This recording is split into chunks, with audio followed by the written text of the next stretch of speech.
the world at large. Welcome to another bullshit ass review. I gotta fix this light. Hold on. Ooh, that's hot. God damn it.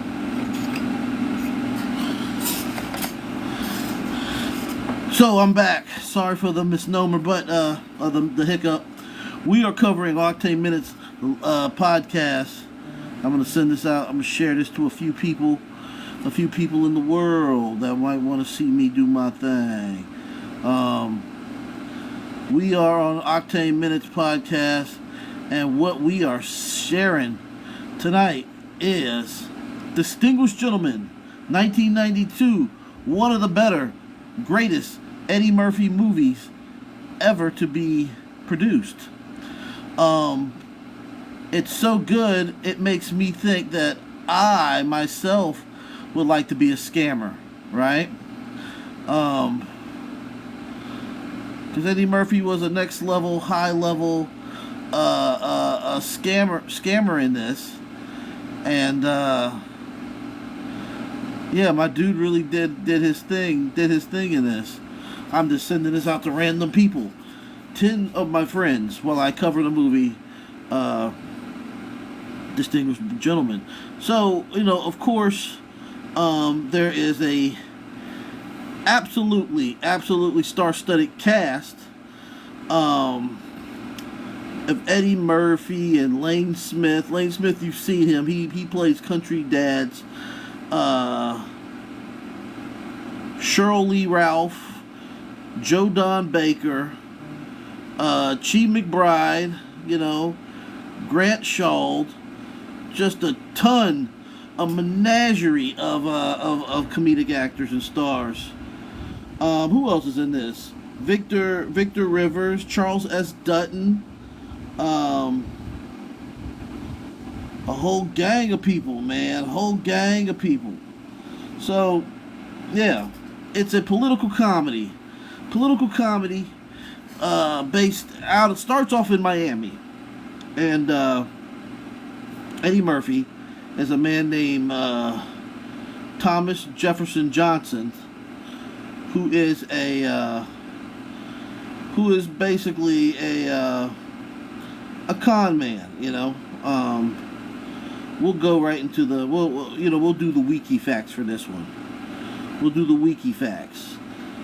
Okay, Distinguished Gentleman, a 1992 American political comedy film starring Eddie Murphy. The film was directed by Jonathan Lynn, in addition to Murphy, because Murphy will do his thing and act in all the roles if he could. Starred Lane Smith, Cheryl Lee Ralph, Joe Don Baker, Victoria Rowell, Grant Shauld, Kevin McCartney, and Charles S. Dutton. Okay, so the plot is a Florida con man, Thomas Jefferson Johnson. He crosses paths with a Congressman, Jefferson Davis Johnson, at a party. And that's a good part, because it was kind of like a by chance lick that he hit. He was trying to hit a minor lick and end up getting an in on a potential major lick, where he was scamming hella people trying to get paper off of them. So while he get this $12,000 and a Rolex off of one man, the Jefferson Davis, Jeff Johnson, basically was slow stroking and poking his mistress office manager, and had a heart attack unalived. And in the middle of seeing this, he says, "Oh shit, I remember the lick that I was hearing about in Congress. Maybe I could make a move to get like some major paper out of that." So he basically gets a local Miami party called the Silver Foxes, and he gets his crew of other scam artists and hustlers together, and then they head for Washington, because he gets the man's other stuff, because there's a Florida politician, Florida congressman, who basically gets his all his campaign stuff basically bought up by the guy, sold to him by his widow. Anyway, I like this movie too because I watched it years ago when I was mad young. But the thing now is that I can watch it as a 43-year-old man about to be 44, and appreciate it a lot more because it is about the dirty side of politics and lobbying and all of that, with the underworkings of Washington D.C. And when Jeff Johnson gets there, he basically sees that he gets swept up in all the money, and he sides with all these old head Republicans, and they're basically just like telling him like, yo man, there is just money hand over fist out here, and we don't get nothing done. We just sit up here, get elected, and get paid, and just share, get money and vote for things that may not be in no one's best interest, but we got money. And Eddie Murphy was digging it. He was just like, well, I can get these lobbies, and I can split this lobby money up with my crew, with all my people. So, he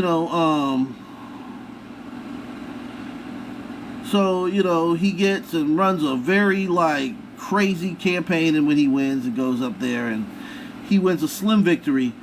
And, initially, they say the lucrative donations and the campaign contributions roll in, but he learns the nature of the con game, he's dealing with and not understanding how politics work. He's seeing campaign financial reform, environmental protection problems, and it becomes he gets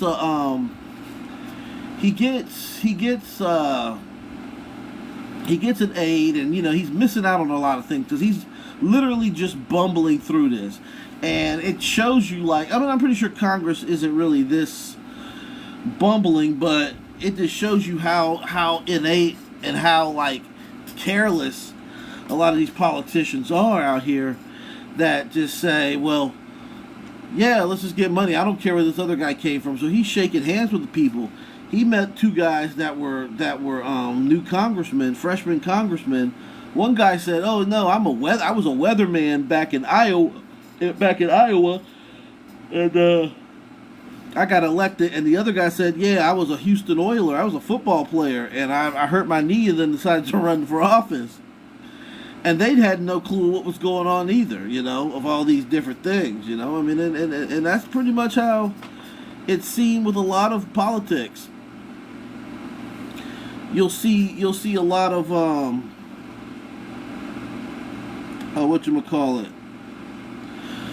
you'll see a lot of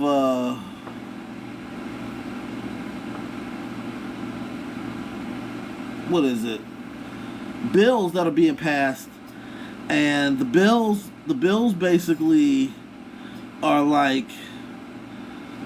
clustered into a multitude of things. So I'm thinking that they kind of want to elect people who don't want to read everything. They just kind of say, well, let's just vote on this big bill and just deal with all this other shit later.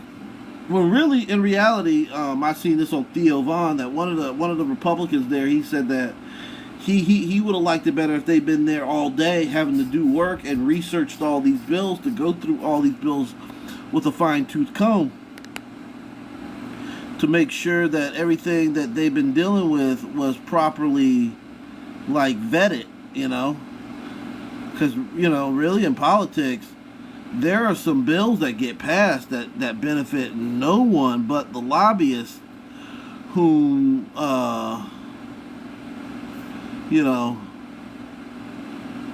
basically put the bill up because it benefits the business of their facilitator that gave them a bunch of money to put in a pact. Be like, yeah, you vote for this, I'll give you a gang of money, you can get reelected. That's why you have these senators that get elected 12 times in a row. And all those guys do is just shit up the place.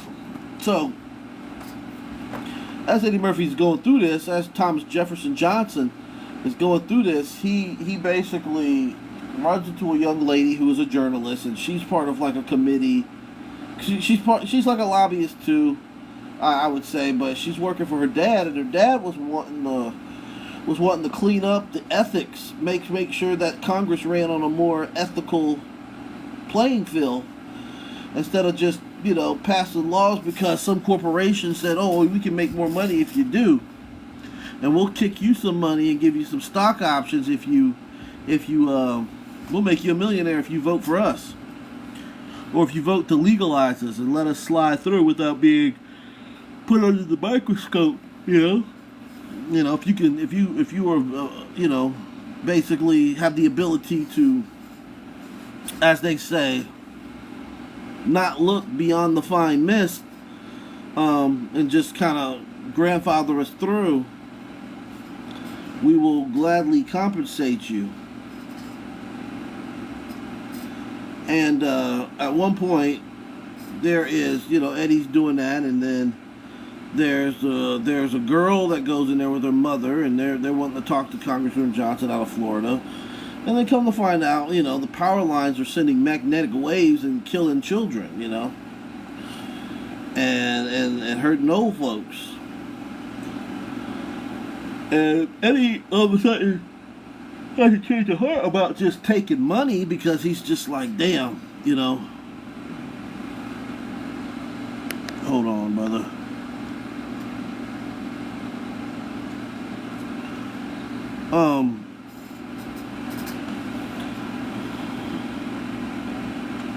You got all this money being taken and siphoned off, and he realized that children are getting hurt by these power lines, and he's wanting to do something, or at least put some research into it. Then the other politicians that the Florida lobbyists that he was grouped in with were like, well, you can hurt real estate, you can price people out of their homes, and if we do that, and if we it'll cost too much money, and there was a whole workup that they were doing, that they put these people on, and caused some chaos, But during that, Eddie Murphy realized that they kind of pulled a trick bag on him, and plus the woman he was interested in, her father was a congressman who was trying to, as I said before, was trying to put some things together to make sure these guys fly right. With them not flying right, he found out how dirty they really were. He saw that like they were creating chaos for chaos. So there was a car wreck, and because of Charles Dutton's character was an oversight committee guy, they kind of put him in a predicament to say, oh yeah, he was with a prostitute or someone that was known for sex work, and he was drunk under the influence and wrecked his car and kept Congressman Johnson's name out of it. So Congressman Johnson felt some type of way that they kind of did him dirty and separated from some people who have his best interest at heart. So it becomes one of those things.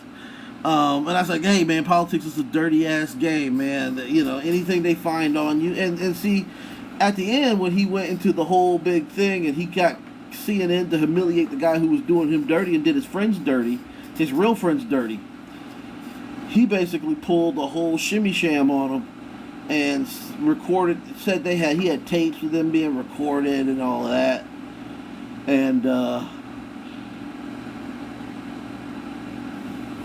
he had tapes and got him angry, you know what I mean?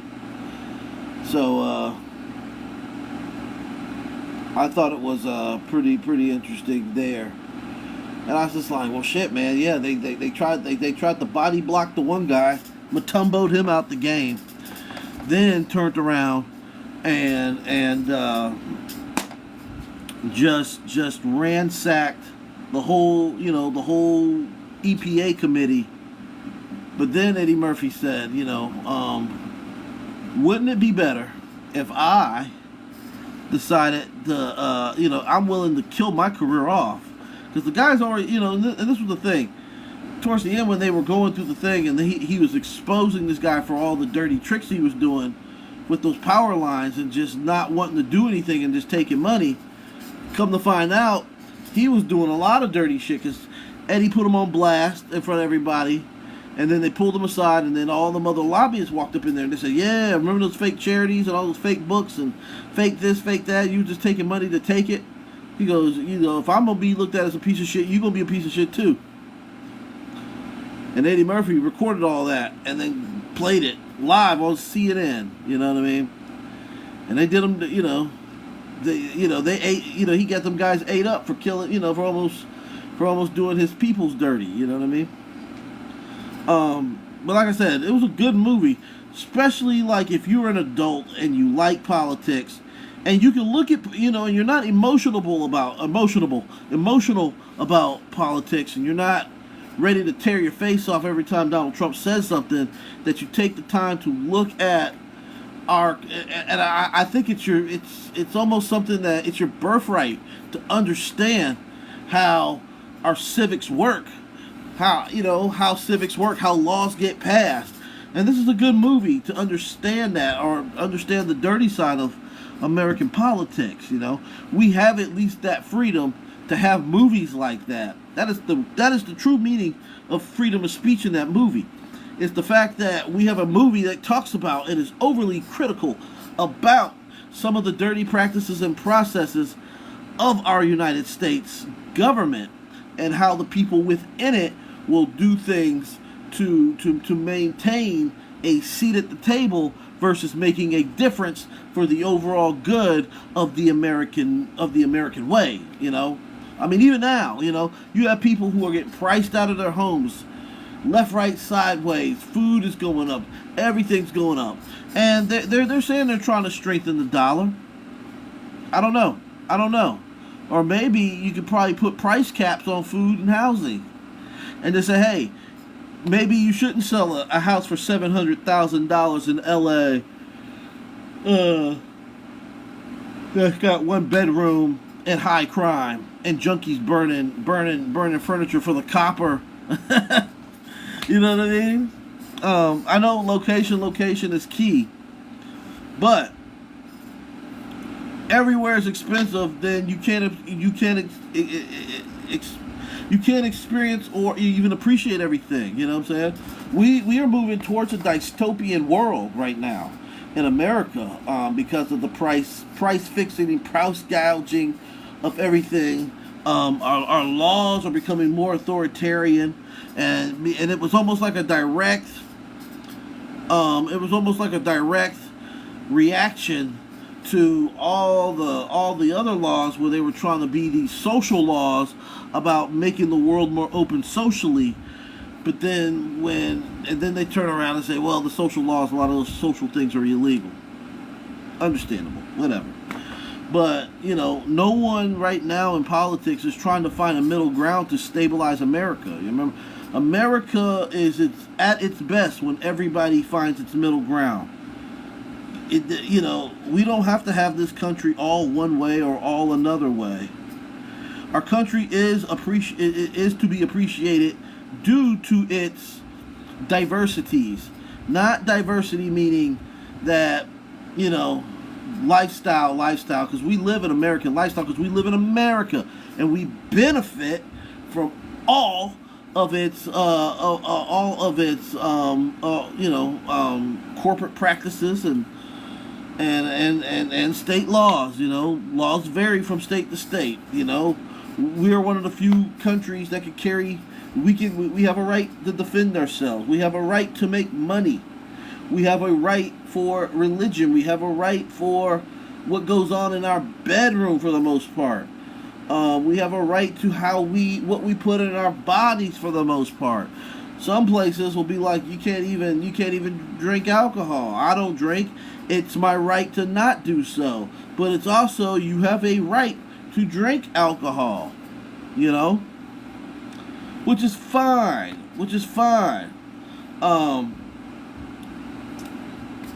So, even now, you got people putting up all these weird traffic cameras, and it's a money grab. We know what it is. A lot of these laws are money grabs, but what can you do? You just got to find and vote the right people. That's why it's important to vote. But also, not just only is it important to vote, but it is important to hold your politicians accountable and hold your politicians accountable to give you real tangibles, not symbolic nothing burgers that look good on paper, look good on TV, like formal apologies for atrocities that happened 150 years.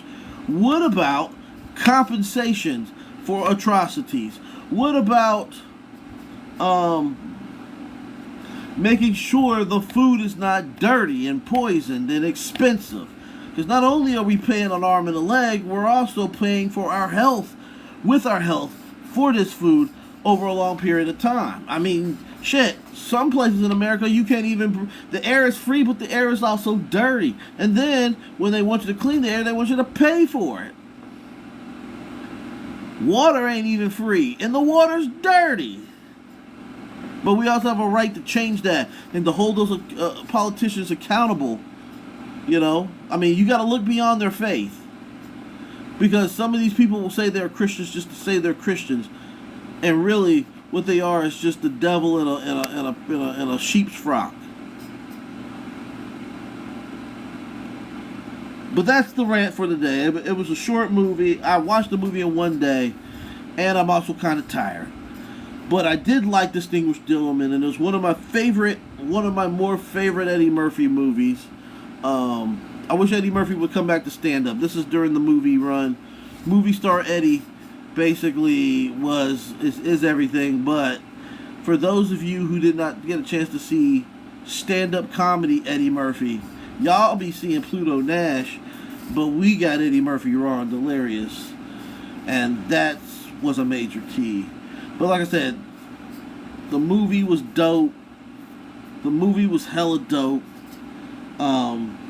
And as you get older, when you watch it, especially if you're interested in politics, even with your just local municipal city shit, and you're interested in that and how things work, even if you're a young person, watch that movie. It's a cool movie. Especially it's an adult-ish movie to where you can appreciate just how politics works for the most part. Ethics and all of that. But shout out to the Saba Sun chat, TikTok, Oktane Minutes Podcast. We're signing off. Peace.